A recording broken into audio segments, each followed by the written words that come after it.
shut off the scan for the Wi-Fi 5.8. Now I'm jumping over to Bluetooth.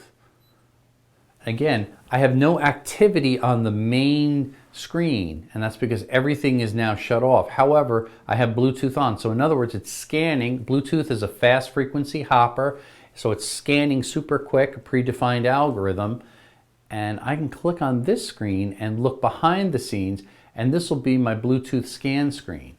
I can again select what my signal strength threshold will be, so it'll only detect above this signal if I want. I also have the ability again to whitelist and view the whitelist, select the RSSI in ascending or descending order, RSSI, dBm, and what was the last detected as well, in case I'm trying to hone in on something particular. And two, with Bluetooth, just like Wi-Fi, I could see the MAC address and the friendly ID. In this case, it's called Bluetooth device, they named it, which is handy.